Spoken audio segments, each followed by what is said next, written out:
अस्सलाम वालेकुम dear students and welcome to your science class. Student, science में आज हम एक नया चैप्टर शुरू कर रहे हैं। इस चैप्टर का नाम है physical and chemical changes. Science की ब्रांच केमिस्ट्री से इस चैप्टर का ताल्लुक है। सो स्टार्ट करते हैं जी chapter physical and chemical changes. इस चैप्टर में जो सबसे पहले हमें चीज हमें पढ़नी है वो है मैटर के मैटर क्या होता है, व्हाट इज मैटर। मैटर कहा जाता है हर उस चीज को आपकी आपकी कायनात में आपके इर्द गिर्द हर वो चीज जिसका वजन हो और जो जगह घेरता हो उसको आप मैटर कहते हैं।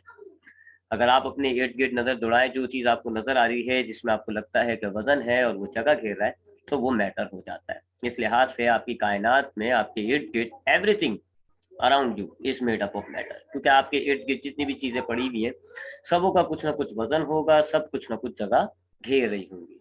सो इस लिहाज से आपकी कायनात जो है वो ज्यादातर मैटर से बनी हुई है। आपको इर्द गिर्द इस वक्त जितनी भी चीजें नजर आ रही होंगी सबको आप मैटर कहेंगे। सो मैटर क्या हो गया? Matter is anything which has mass and occupy space. हर वो चीज जिसका वजन होता है, जो जगह घेरती है, उसको आप मैटर कहते हैं। आपकी पूरी कायनात में जितना भी मैटर पाया जाता है वो आपको चार स्टेट्स में मिलता है, यानी कि चार शक्लों में मिलेगा।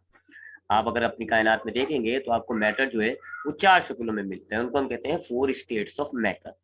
कौन कौन सी स्टेट्स हैं? सॉलिड, लिक्विड, गैस और प्लाज्मा। इन चारों स्टेट्स को डिटेल में भी हम पढ़ेंगे।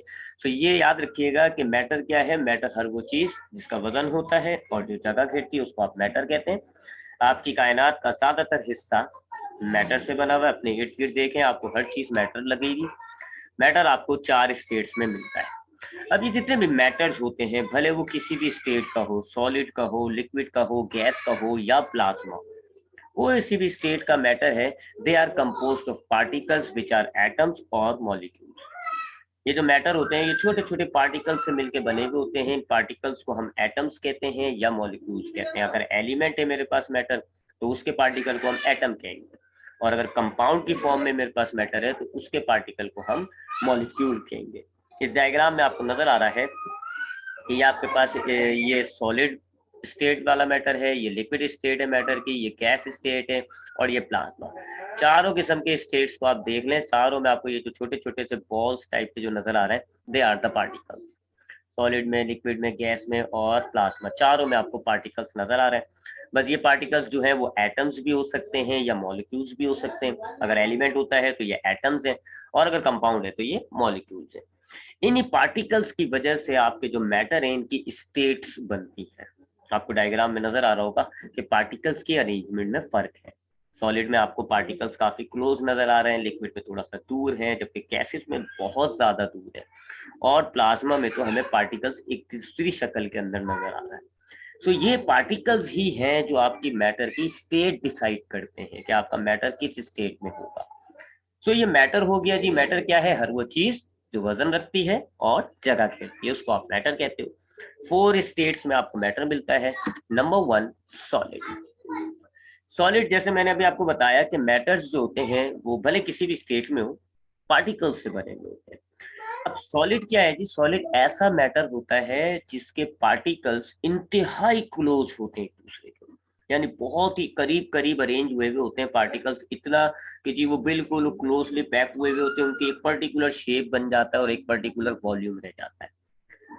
सॉलिड्स जो होते हैं उनका शेप फिक्स होता है, उनका वॉल्यूम फिक्स होता है। वजह क्या है? क्योंकि उनके जो पार्टिकल्स अरेंज हुए हुए होते हैं वो एक खास पैटर्न से अरेंज हुए हुए होते हैं, काफी एक दूसरे के क्लोज होते हैं, और एक दूसरे से फोर्स की वजह से बहुत ज्यादा स्ट्रांगली बाउंड हुए हुए होते हैं। एक दूसरे को इतनी फोर्स लगा रहे होते हैं कि ये दोनों एक दूसरे से एक लिहाज से पार्टिकल्स जुड़े हुए होते हैं। तो ऐसे मैटर को जिसमें पार्टिकल्स इंतहाई क्लोज हो, आपस में बहुत क्लोज हुए हुए, खास पैटर्न से अरेंज हुए हुए होते हैं, और इन पार्टिकल्स के दरमियान जो फोर्स होती है बहुत ज्यादा स्ट्रॉन्ग फोर्स होती है, ऐसे मैटर को हम कहते हैं सॉलिड। और इस पार्टिकल की इन करेक्टरिस्टिक्स की वजह से सॉलिड का जो शेप होता है और सॉलिड का जो वॉल्यूम होता है वो फिर फिक्स होता है, डेफिनेट होता है। सेकेंड स्टेट होती है हमारे पास मैटर की, उसको हम कहते हैं लिक्विड। अब लिक्विड में जो पार्टिकल्स होते हैं वो पहली बात सॉलिड की तरह एक खास पैटर्न से अरेंज नहीं हुए हुए होते, बल्कि रैंडम अरेंज हुए हुए होते हैं। कोई आप देखें डायग्राम आपको नजर आ रही होगी, पार्टिकल्स जो हैं आपने पिछली डायग्राम सॉलिड की देखी, पार्टिकल्स जो है वो एक खास पैटर्न से अरेंज हुए हुए थे, but in case of liquid particles जो है वो रैंडम अरेंज हुए हैं, कोई कहीं पर है कोई कहीं पर है। एक लाइन में अगर ऊपर वाली लाइन में आपके पास 10 पार्टिकल्स हैं तो नीचे वाली लाइन में ज्यादा पार्टिकल्स भी हो सकते हैं, कम पार्टिकल्स भी हो सकते हैं। तो रैंडमली अरेंज हुए हुए होते हैं, इनके दरमियान गैप थोड़ा ज्यादा होता है। जैसे हमने सॉलिड में देखा कि बहुत ही क्लोज हुए हुए थे, इतनी क्लोज के एक दूसरे से जुड़े हुए थे। इनके पार्टिकल्स में गैप थोड़ा ज्यादा होता है, जिसकी वजह से इनके पार्टिकल्स के दरमियान जो फोर्स ऑफ अट्रैक्शन होती है वो थोड़ी कम हो जाती है। निस्बतन सॉलिड के पार्टिकल्स के अंदर आपको जो फोर्स ऑफ अट्रैक्शन है लिक्विड में वो कम मिलती है। तो ऐसे मैटर को हम कहते हैं लिक्विड। और फिर पार्टिकल्स के इन कैरेक्टर्स की वजह से लिक्विड का शेप डेफिनेट नहीं रहता। आप लिक्विड को जिस कंटेनर में डालेंगे लिक्विड का शेप वो अपने कंटेनर जैसा हो जाएगा। अगर आप पानी को जग में डालेंगे तो पानी जो है वो जग के शेप का हो जाएगा, अगर आप पानी को ग्लास में डालेंगे तो पानी का शेप ग्लास की तरह हो जाएगा। So this is the second state of matter called liquid. Liquid में जो पार्टिकल्स हैं वो रैंडम अरेंज हुए हैं, इनके दरमियान गैप थोड़ा ज्यादा है, इनके दरमियान जो फोर्स है वो थोड़ा कम है, जिसकी वजह से ये एक दूसरे से स्ट्रांगली बाउंड नहीं हुए होते। तो इन करेक्टरिस्टिक्स की वजह से जो लिक्विड का शेप होता है वो फिर फिक्स नहीं रहता। अब तीसरी स्टेट्स की बात करते हैं जी। मैटर की तीसरी स्टेट है हमारे पास गैस। गैस के अंदर आप डायग्राम देख सकते हैं, गैस के अंदर आपको नजर ये आ रहा है कि एक पार्टिकल्स तो रैंडम अरेंज है, लेकिन पार्टिकल्स के दरमियान गैप बहुत ज्यादा है। लिक्विड के दरमियान, लिक्विड के पार्टिकल्स में गैप जो है वो सॉलिड की निस्बत ज्यादा था, फिर भी थोड़ा सा एक दूसरे के क्लोज थे। But in case of gases particles एक दूसरे से बिल्कुल अलग है, और इन अलहदा होने की वजह से ये पार्टिकल्स एक दूसरे पे कोई फोर्स अप्लाई नहीं कर रहे होते, रैंडम डायरेक्शंस में मूव कर रहे होते हैं। ऐसे स्टेट को हम कहते हैं गैसेस, जिनके पार्टिकल्स एक दूसरे से इंतहाई दूर होते हैं, जिसकी वजह से इन पार्टिकल्स के दरमियान जो फोर्स ऑफ अट्रैक्शन है वो ना होने के बराबर होती है। और जब इनके दरमियान फोर्स ऑफ अट्रैक्शन नहीं होगी तो ये पार्टिकल्स एक दूसरे में जुड़े हुए नहीं होते, और फिर ये रैंडम डायरेक्शन में मूव कर रहे होते हैं। इधर उधर मूव करेंगे, आपस में एक दूसरे से भी टकराएंगे, कंटेनर की वॉल से भी टकराएंगे। तो ऐसी स्टेट को हम कहते हैं गैस। और फिर गैस के पार्टिकल्स की इस प्रॉपर्टी की वजह से गैस का ना शेप और ना ही उसका वॉल्यूम फिक्स नहीं होता, ना उसका शेप फिक्स होता है ना उसका वॉल्यूम फिक्स होता है, ये दोनों चेंज कर जाती है। सो ये तीन तो मेजर स्टेट्स हो गई जो हम छोटी क्लासेस में पढ़ते आ रहे हैं, सॉलिड लिक्विड गैस। थोड़ा इन तीनों को पहले कंपेयर कर लेते हैं और उसके बाद फिर हम चौथी स्टेट्स पर बात करेंगे, प्लाज्मा पर। तो ये तीन मेजर स्टेट्स हैं हमारे पास मैटर की, सॉलिड लिक्विड गैस। सॉलिड क्या होते हैं? दे हैव डेफिनेट वॉल्यूम और डेफिनेट शेप। सॉलिड का एक फिक्स वॉल्यूम होगा और एक फिक्स शेप होगा, जबकि लिक्विड का वॉल्यूम फिक्स होता है लेकिन उसका शेप चेंज हो जाता है। कंटेनर का जो भी शेप होगा वो लिक्विड का शेप होता है, जबकि गैस के अंदर तो ना तो उसका वॉल्यूम फिक्स होता है ना ही उसका शेप फिक्स होता है। सॉलिड में हमने बात की, सॉलिड में जो पार्टिकल्स हैं वो बड़े क्लोजली पैक हुए हुए होते हैं, उनकी अरेंजमेंट बड़ी पैटर्न वाली होती है, खास पैटर्न से अरेंज हुए हुए होते हैं। लिक्विड के अंदर पार्टिकल्स एक दूसरे के करीब जरूर होते हैं लेकिन उनकी अरेंजमेंट रैंडम होती है, जबकि गैसेस के अंदर पार्टिकल्स एक दूसरे से बहुत दूर होते हैं। ये पार्टिकल्स के अरेंज करने वाली फर्क आ गया। सॉलिड में पार्टिकल्स एक दूसरे से इंतहाई करीब है और एक रेगुलर पैटर्न से अरेंज हुए हैं।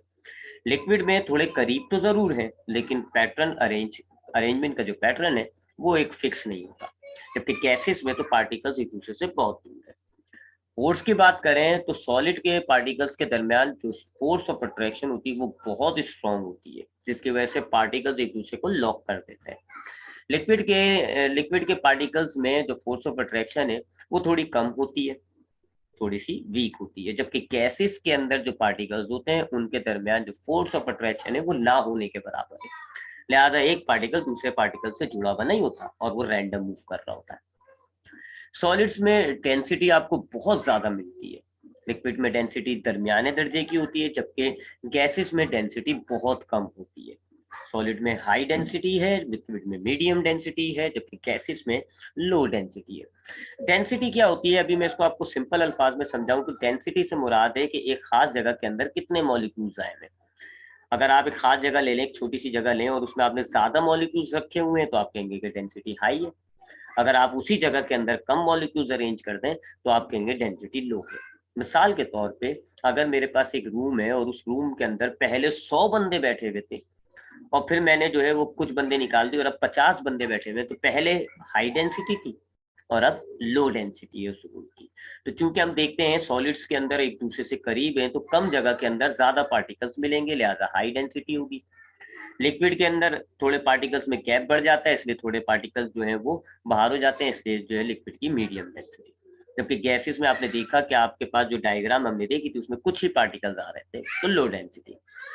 सॉलिड्स जो है वो इजीली स्क्वैश या कंप्रेस नहीं किए जा सकते, यानी सॉलिड्स को आप दबा नहीं सकते और ज्यादा आसानी से दबा नहीं सकते, तो टूट फूट का शिकार हो जाएगा। जबकि लिक्विड भी जो है सॉलिड्स की तरह इजीली कंप्रेसिबल नहीं होते, जबकि गैसेस को हाईली कंप्रेसिबल कहा जाता है। गैसेस को हम कंप्रेस कर सकते हैं, आप बहुत सारी गैस को कंप्रेस करके छोटे से कंटेनर में आप जो है उसको फिट कर सकते हैं।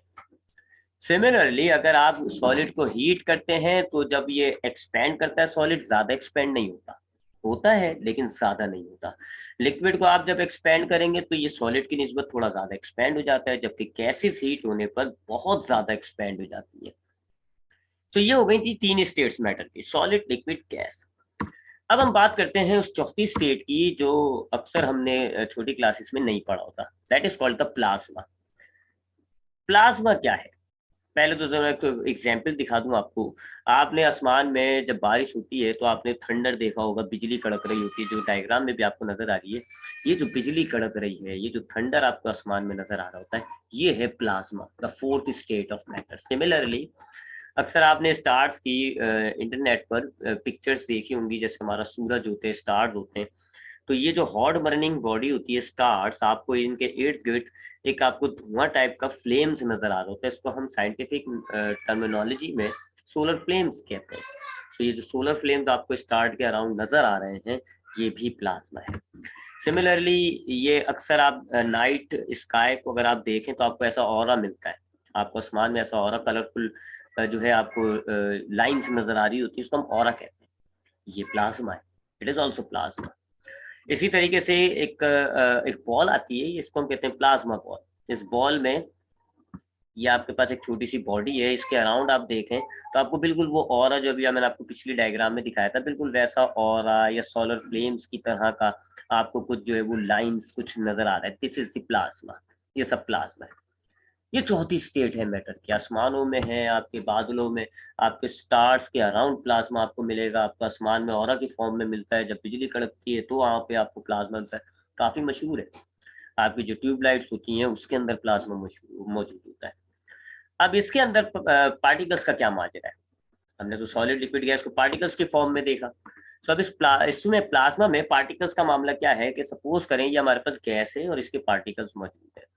अगर मैं बहुत ज़्यादा इसके अंदर एनर्जी सप्लाई करूं, जैसे कि मैं बहुत ज़्यादा इसको गर्म कर दूं या कम प्रेशर में इलेक्ट्रिक एनर्जी प्रोवाइड करूं, तो ये जो गैस के मॉलिक्यूल्स हैं ये टूट जाते हैं, ये टूट जाएंगे।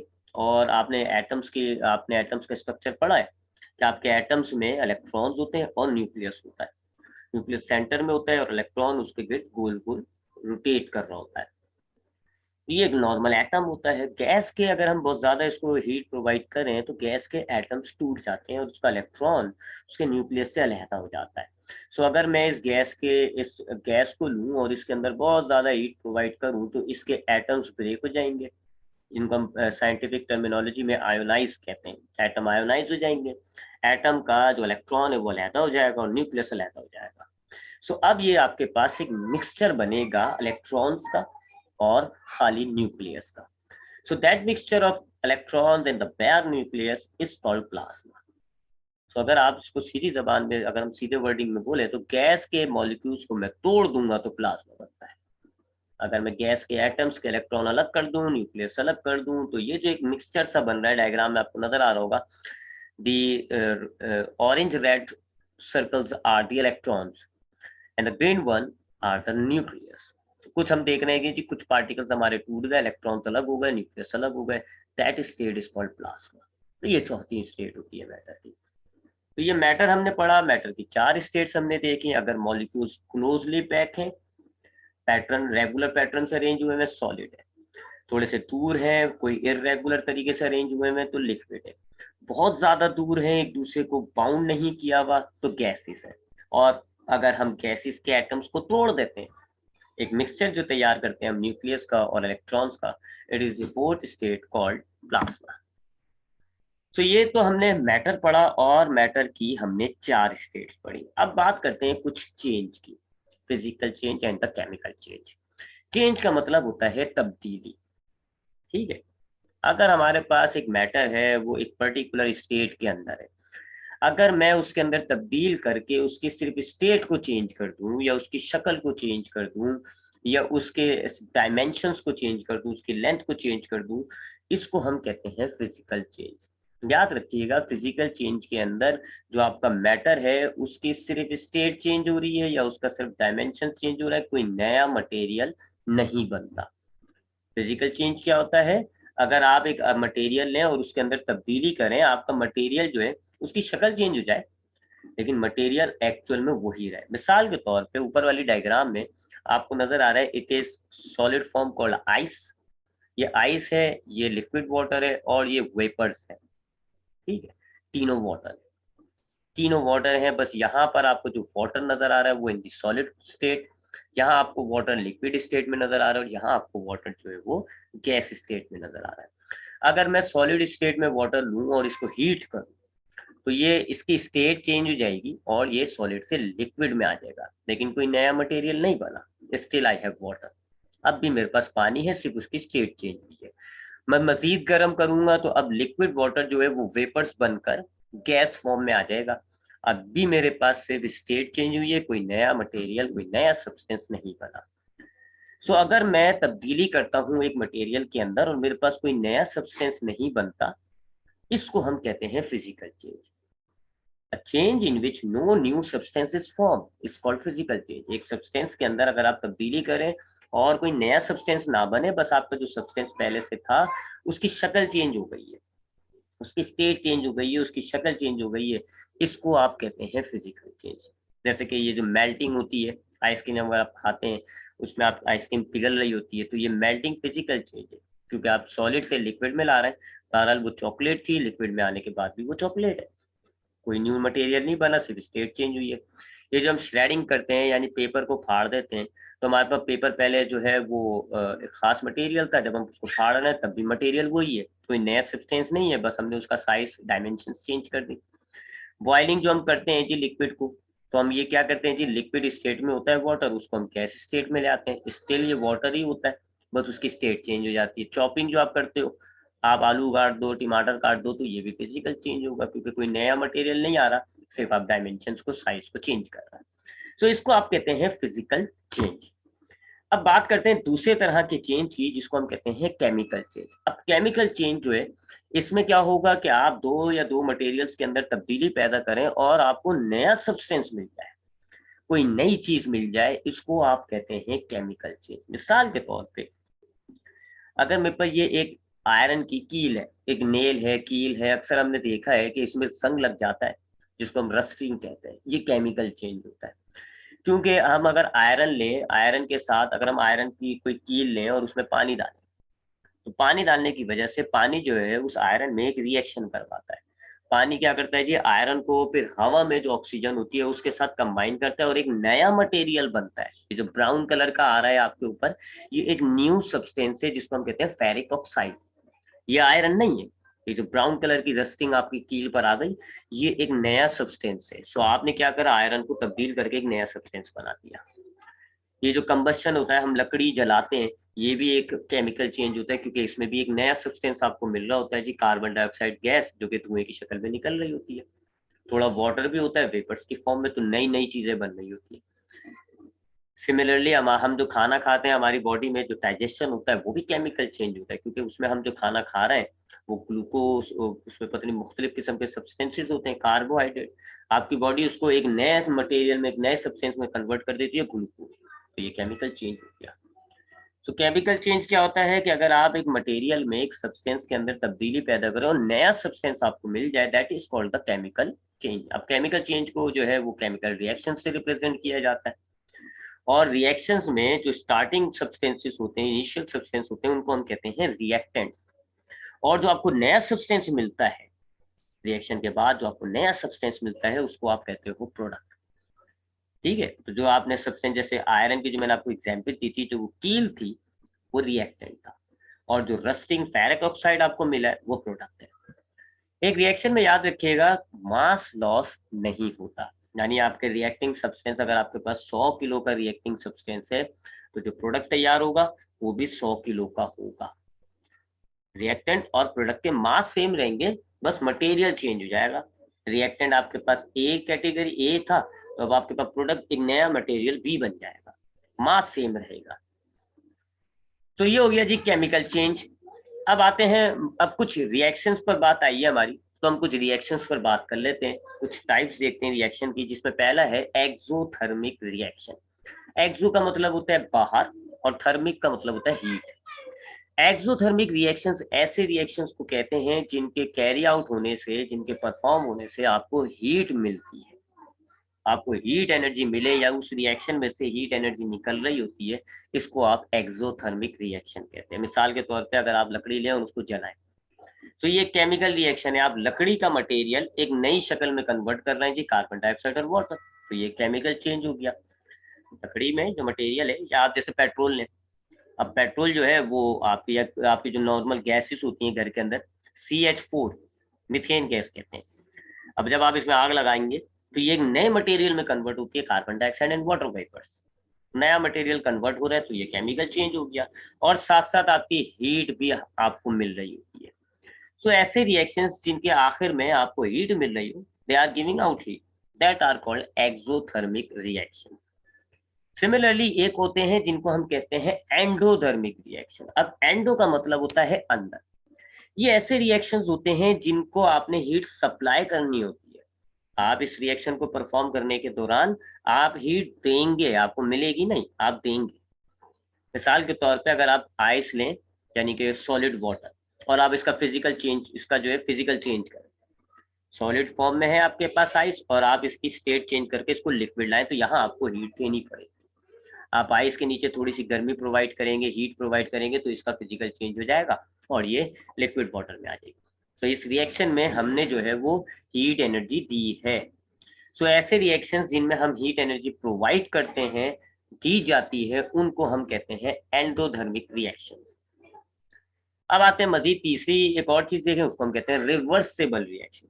रिवर्स का मतलब है अगर आप आगे जाके पीछे आ जाए, ठीक है ना, फॉरवर्ड कहते हैं अगर आप आगे जा रहे हैं, रिवर्स कहेंगे अगर आप वापस पीछे आए।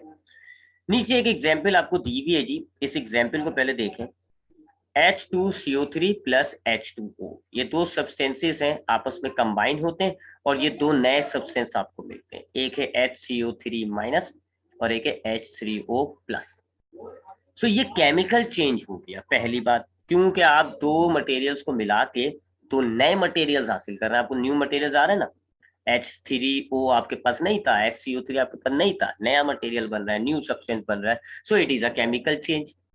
और हमने बात की केमिकल चेंज को रिएक्शन से रिप्रेजेंट किया जाता है, तो ये उसका रिएक्शन लिखा हुआ है। फिर हमने ये भी बात की कि रिएक्शन में जो स्टार्टिंग सब्सटेंसेस होते हैं उनको हम कहते हैं रिएक्टेंट्स, ये रिएक्टेंट्स हो गए, और जो आपको न्यू सब्सटेंस हासिल होते हैं उनको आप कहते हैं प्रोडक्ट्स, तो ये प्रोडक्ट होता है।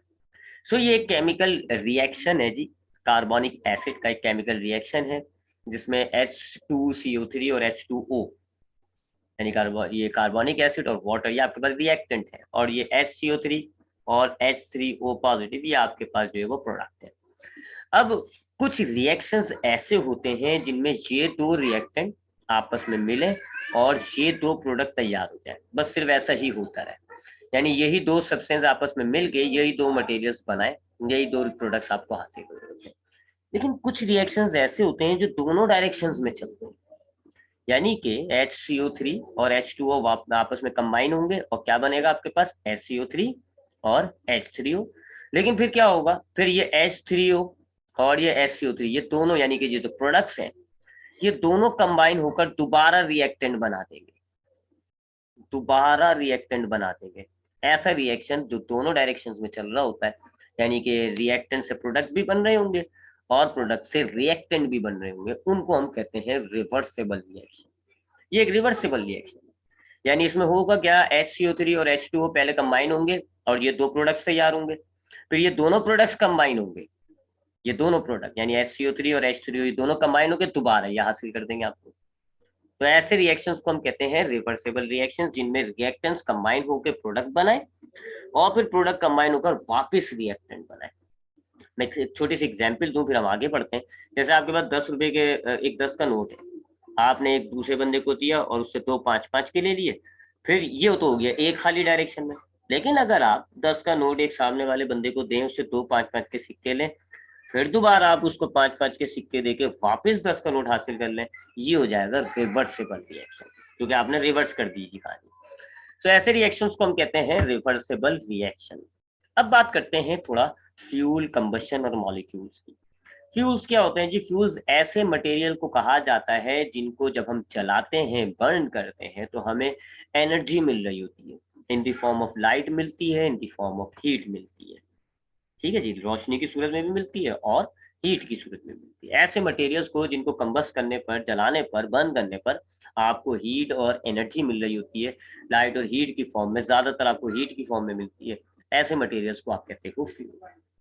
मिसाल के तौर पे लकड़ी होता है, कोयला है, ऑयल है, नेचुरल गैस है, पेट्रोल है, इवन के जो आपका कागज है, दे आर फ्यूल्स। अगर आप लकड़ी को जलाते हैं आपको हीट मिलती है, अगर आप कोल को बर्न करें तो आपको हीट मिलेगी, अगर आप ऑयल जलाएं, नेचुरल गैस जलाएं, कागज को जलाएं, यू विल गेट हीट। तो ऐसे मटेरियल्स जिनको जब बर्न किया जाता है तो एनर्जी प्रोड्यूस होती है, दे आर कॉल्ड फ्यूल्स। और इनको ये जो बर्न करने का जो प्रोसेस होता है, इसको हम कहते हैं कंबशन। अगर आप फ्यूल को बर्न करेंगे, फ्यूल को बर्न करेंगे ताकि आपको एनर्जी मिले, ताकि आपको हीट मिले, इस रिएक्शन को आप कहते हो कंबशन। यानी कि कागज को चलाना, कागज जो है वो फ्यूल है और कागज को चलाना कंबशन रिएक्शन है। लकड़ी जो है वो फ्यूल है और लकड़ी को जलाना कंबशन रिएक्शन है। कोयला जो है वो फ्यूल है, oil, natural gas, they are fuels, और इनको जलाना कंबशन रिएक्शन कहलाता है। कंबशन रिएक्शन में असल में हम क्या करते हैं जी, एक फ्यूल लेते हैं और फ्यूल को पहले थोड़ी सी हीट प्रोवाइड की जाती है। जैसे आप फ्यूल को थोड़ी सी हीट प्रोवाइड करोगे तो आपकी जो फ्यूल का मटेरियल है वो आपके हवा की ऑक्सीजन के साथ रिएक्ट करना शुरू हो जाता है। केमिकल रिएक्शन होता है ये, क्योंकि केमिकल चेंज हो रहा होता है, केमिकल चेंज होगा यहाँ पे। तो जैसे आपने फ्यूल ली और मिसाल के तौर पे आपने जो है वो लकड़ी ली या कोयला लिया, कोयला इस कार्बन, कार्बन होता है। आपने थोड़ी सी हीट दी, जैसे ही आपने थोड़ी सी हीट दी तो अब यह कार्बन आपकी हवा की ऑक्सीजन के साथ मिलना शुरू हो जाएगा और एक नया कंपाउंड बनेगा कार्बन डाइऑक्साइड, और साथ साथ आपको हीट मिलेगी। तो ऐसे होते हैं कंबशन रिएक्शन। थोड़ा सा हीट किया जाता है जिससे वो ऑक्सीजन के साथ रिएक्ट करने लग जाता है और फिर आपको जो है एक नया कंपाउंड भी मिलता है और आपको एनर्जी भी मिल रही है। क्योंकि आपको एनर्जी मिल रही है लिहाजा आप इस मटेरियल को फ्यूल कहोगे और इस रिएक्शन को कंबशन कहोगे, और कंबशन जो है वो एक केमिकल चेंज हो जाता है। मॉलिक्यूल्स पर बात करें जी, तो मॉलिक्यूल्स आपने जो है प्रीवियस क्लासेस में भी पढ़ा होता है। मॉलिक्यूल्स क्या है? अगर आप दो या दो से ज्यादा एटम्स को केमिकली कंबाइन कर लें, यहाँ पर केमिकली का मतलब वही केमिकल चेंज, यहाँ केमिकल का मतलब केमिकल चेंज। कि अब आपके जो एटम्स हैं वो जब कंबाइन हो जाएंगे ना, तो अपने एटम्स जो है वो अपने आप को बिल्कुल तब्दील कर देंगे और एक नया मटेरियल बन जाएगा। ठीक है, ये केमिकली का मतलब होगा वही केमिकल चेंज के, दो एटम्स जब कंबाइन हो रहे हैं तो एक नया मटेरियल बन रहा है आपका। सो अगर दो या दो से ज्यादा एटम्स अपने आप को केमिकली कंबाइन करते हैं खास नंबर के अंदर, इसको आप कहते हो फिर मॉलिक्यूल। दो भी हो सकते हैं, दो से ज्यादा भी हो सकते हैं, दोनों सेम एटम्स भी हो सकते हैं, दो अलग अलग एटम्स भी हो सकते हैं। ठीक है, तो अगर एटम्स आपस में कंबाइन होते हैं इसको हम कहते हैं मॉलिक्यूल्स। सेम एटम्स भी कंबाइन होते हैं, मॉलिक्यूल तैयार होता है, डिफरेंट एटम्स भी कंबाइन होते हैं और मॉलिक्यूल तैयार होता है। हर एक मॉलिक्यूल के अंदर जो एटम्स की तादाद होती है वो फिक्स होती है। यानी अगर आपके पास वाटर मॉलिक्यूल है तो वाटर मॉलिक्यूल में दो हाइड्रोजन और एक ऑक्सीजन ही कंबाइन होगा। अगर आप दो के बजाय तीन हाइड्रोजन कंबाइन कर देंगे ना ऑक्सीजन के साथ, तो फिर एक अलग कंपाउंड बन जाएगा, एक अलग सब्सटेंस बन जाएगा। वाटर के लिए जरूरी है कि दो हाइड्रोजन और एक ऑक्सीजन ही कंबाइन हो। तो अगर दो या दो से ज्यादा एटम्स कंबाइन होते हैं, केमिकली कंबाइन होते हैं, खास नंबर्स के अंदर कंबाइन होते हैं, तो ये मॉलिक्यूल तैयार होता है। मिसाल के तौर पे नीचे डायग्राम में आपको यहाँ दो सिमिलर एटम्स ऑक्सीजन के, ये एक ऑक्सीजन का एटम है, ये एक ऑक्सीजन का एटम है, और आपने दो सिमिलर एटम्स को कंबाइन कर दिया तो अब ये कहलाएगा ऑक्सीजन मॉलिक्यूल। O2 से इसको डिनोट किया जाता है। ये केमिकल फॉर्मूले कहलाते हैं। केमिकल फॉर्मूले क्या होते हैं जी? एक कंपाउंड का रिप्रेजेंटेशन, एक कंपाउंड का फॉर्मूला होता है जिससे आपको पता चलेगा कि इसमें कितने एटम्स हैं और कौन कौन से एटम्स हैं। That is water. आप एक ऑक्सीजन का एटम लें और 2 हाइड्रोजन के एटम से जब कंबाइन करेंगे ये वाटर का मॉलिक्यूल तैयार हो गया। वाटर के मॉलिक्यूल का फॉर्मूला होता है H2O। यानी आपको वही दो बातें पता चलनी, एक तो कौन कौन से एटम है, एक तो हाइड्रोजन का और एक ऑक्सीजन का, और कितने हैं, 2 हाइड्रोजन के 1 ऑक्सीजन के। ये नीचे कार्बन डाइऑक्साइड का मॉलिक्यूल है, एक कार्बन 2 ऑक्सीजन से कंबाइन होती है और कार्बन डाइऑक्साइड बनता है, CO2 इसका फॉर्मूला होता है। ये अमोनिया का मॉलिक्यूल है, एक नाइट्रोजन 3 हाइड्रोजन के साथ कंबाइन होता है तो ये अमोनिया बन जाता है, इसका फॉर्मूला होता है NH3। और ये मीथेन है, जो हमारी गैसेस होती हैं जो हम चूल्हे में आती है जलाते हैं, उसका उसका उसकी कंपोजिशन क्या है, एक सेंटर में कार्बन एटम होता है और 4 हाइड्रोजन एटम उससे कंबाइन हो जाते हैं तो ये मीथेन बनता है और इसका फॉर्मूला होता है CH4। तो ये बात हो गई जी मॉलिक्यूल्स की। अब बात करते हैं, मॉलिक्यूल्स पर बात हुई है और अभी चूंकि अमोनिया देखा है तो थोड़ा अमोनिया का बात कर लेते हैं। अमोनिया एक मॉलिक्यूल है, अभी आपको पिछले स्लाइड में बताया मैंने कि अमोनिया जो है वो कैसे तैयार होगा, एक नाइट्रोजन 3 हाइड्रोजन को कंबाइन कर लेती है। एक नाइट्रोजन का एटम होगा वो अपने साथ साथ 3 हाइड्रोजन के एटम्स को कंबाइन करेगा, अमोनिया तैयार होगा। और अमोनिया का जो फॉर्मूला होता है, केमिकल फॉर्मूला, वो होता है NH3। इस केमिकल फॉर्मूले से आपको दो बातें पता चलती हैं, पहला कि अमोनिया में कौन कौन से एटम है, एक नाइट्रोजन का और एक हाइड्रोजन का, और कितने एटम है, एक नाइट्रोजन का है और 3 हाइड्रोजन के। अब ये जो अमोनिया है ये अमूमन तो आपको गैस की फॉर्म में मिलती है, इसको थोड़ा सा इसका टेम्परेचर डिक्रीज करके इसको जो है हम वो लिक्विड फॉर्म में भी ले आते हैं। वैसे तो ये ह्यूमंस के लिए, एनिमल्स के लिए खतरनाक गैस होती है, they are dangerous for animals and for humans organisms के लिए एक नुकसानदेह गैस है। हमारी बॉडी में ये अमोनिया तैयार होती है लेकिन हमारे लिए चूंकि नुकसानदेह तो हमारी बॉडी इसको फौरन अमोनिया को यूरिया में कन्वर्ट कर देती है, ठीक है, क्योंकि ये नुकसानदेह गैस है। बट प्लांट के लिए अमोनिया फायदेमंद है। प्लांट अमोनिया के लिए फायदेमंद क्यों है, क्योंकि प्लांट को अपनी ग्रोथ करने के लिए नाइट्रोजन की जरूरत होती है जो कि उसके पास नहीं होता। प्लांट अपना खाना खुद तैयार करता है, आपने पढ़ा होगा, by the process called photosynthesis. Plant photosynthesis के जरिए अपना खाना तैयार करता है और उस खाने को ये इस्तेमाल भी करता है, लेकिन अपनी बॉडी की प्लांट को ग्रोथ करने के लिए नाइट्रोजन चाहिए, जिसके जरिए वो प्रोटीन का मॉलिक्यूल बनाता है। सब प्लांट के पास नाइट्रोजन नहीं है, उसने खाना तैयार कर लिया, खाने के अंदर कार्बन है, हाइड्रोजन है, ऑक्सीजन है, नाइट्रोजन नहीं है।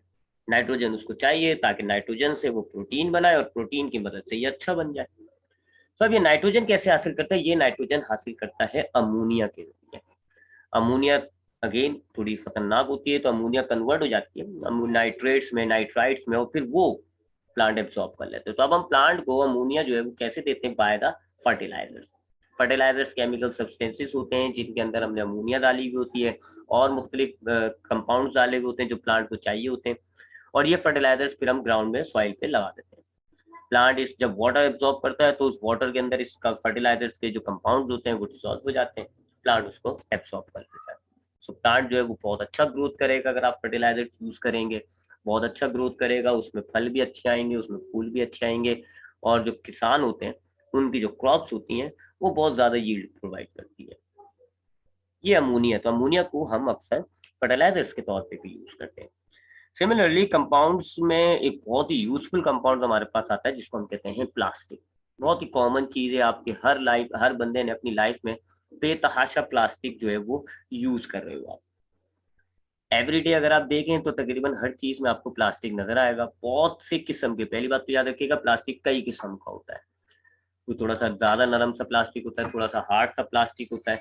सो प्लास्टिक्स कई काइंड्स के होते हैं, हर प्लास्टिक की कंपोजिशन में फर्क होता है जिसकी वजह से वो फर्क में आ जाता है। बनाने में जो मटेरियल यूज हो रहा है थोड़ा थोड़ा सा उनका फर्क होता है जिसकी वजह से ये थोड़ा सा अलग प्लास्टिक होते हैं। सो हम इन प्लास्टिक्स को अपनी लाइफ में कई जगहों पे कई चीजों को बनाने में इसको यूज करते हैं क्योंकि इसके फायदे बहुत हैं।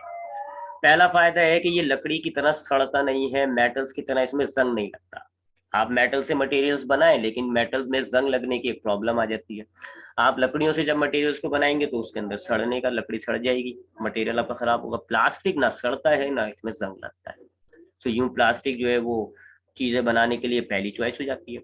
फिर दूसरा कि ये गुड इंसुलेटर्स होते हैं, इनमें से इलेक्ट्रिसिटी पास आउट नहीं हो सकती, इलेक्ट्रिक करंट जो होता है वो इनमें से पास आउट नहीं हो सकता। सो आपको ये भी इसका फायदा है।